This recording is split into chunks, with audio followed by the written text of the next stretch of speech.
జీడిపప్పు ఒక స్పూన్, గుమ్మడికాయ గింజలు ఒక స్పూను, సన్ఫ్లవర్ సీడ్స్ ఒక స్పూను, పుచ్చకాయ గింజలు ఒక స్పూన్, నువ్వుపప్పు ఒక స్పూన్. ఒక అరగంట సేపు నానబెట్టుకోవాలి.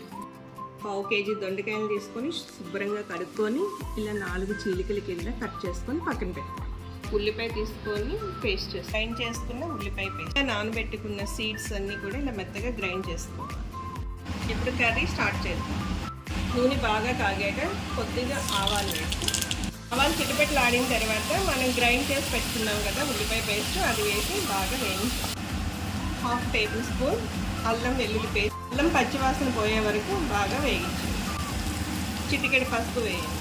3 పచ్చిమిరపకాయలు బాగా వేగిపోయింది. తర్వాత ఇప్పుడు మనం ముందుగా కట్ చేసి పెట్టుకున్న దొండకాయల్ని వేసేసి బాగా మగ్గనివ్వాలి.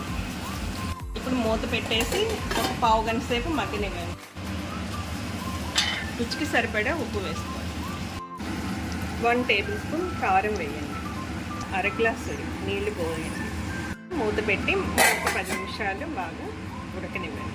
ముందుగా గ్రైండ్ చేసుకొని పెట్టుకున్నాం కదా సీడ్స్ పేస్ట్, దాన్ని వేసేద్దాం.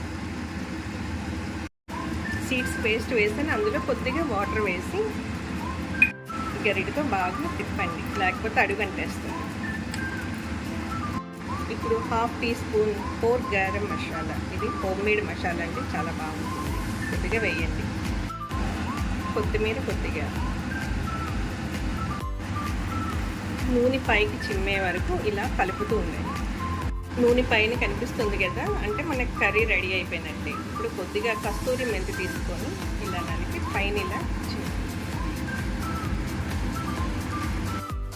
గుమ్మగుమ్మలాడే దొండకాయ డ్రై సీడ్స్ కర్రీ రెడీ.